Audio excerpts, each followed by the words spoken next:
السلام علیکم ناظرین، اسلامی سچے واقعے سننے کے لیے ہمارا چینل سبسکرائب کریں۔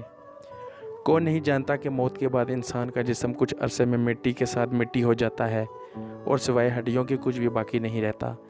مگر یہ حقیقت ہے کہ برگزیدہ ہستیوں کے مبارک اجسام دنیا سے رخصت کے بعد بھی ہمیشہ تازہ پھولوں کی طرح تر و تازہ اور مہکتے رہتے ہیں۔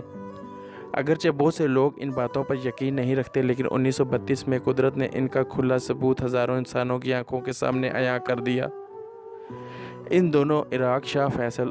اول کے زیر حکمرانی تھا اور ایک رات حضرت حذیفہ الیمنی رضی اللہ عنہ ان کے خواب میں تشریف لائے اور فرمایا: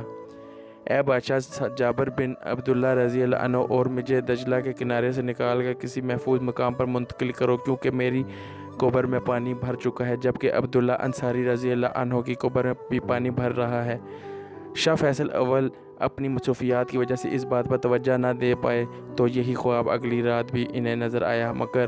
وہ اپنے کاموں میں مصروف رہے۔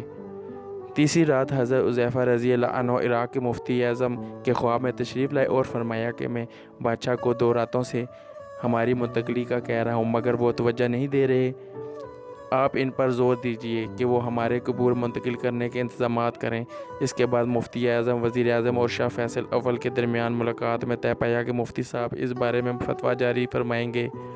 اور وزیر اعظم پریس کو بیان جاری کریں گے تاکہ عوام کو اس کے متعلق خبر ہو جائے۔ ابتدائی طور پر یہ فیصلہ ہوا کہ 10 ذی الحج کو قبور مبارکہ کی منتقلی کا مقدس فریضہ سر انجام دیا جائے گا، مگر حجاج کرام کی درخواست پر تاریخ 20 ذی الحج مقرر کی گئی تاکہ حج سے فارغ ہونے والے بھی اس اہم موقع پر پہنچ سکے۔ پھر وہ دن بھی آن پہنچا کہ بغداد شہر کی گلیاں لوگوں سے بھر گئیں اور دور و نزدیک سے آنے والے منتظر تھے کہ کب یہ مبارک فریضہ سر انجام دیا جائے گا۔ بعد از نماز ظہر ہزاروں لوگوں کی موجودگی میں دونوں صحابہ کرام رضوان اللہ عنہم کی قبور مبارک کو کھولا گیا تو واقعی ان میں پانی بھر چکا تھا، لیکن ہر دیکھنے والے نے دیکھا کہ ان مقدس ہستیوں کے مبارک جسم ایسے تر و تازہ تھے جیسے ابھی چند لمحے پہلے سوئے ہوں، اور فضا نہایت خوشبو سے معطر تھی۔ اس موقع پر ہر آنکھ فرد جذبات سے اشک بار تھی اور دیکھنے والے حیرت سے دم بخور تھے۔ انہی دیکھنے والوں میں ایک جرمن فزیالوجسٹ بھی تھے جن کے سامنے منظر تھا کہ 1300 سال سے بھی زائد عرصہ پہلے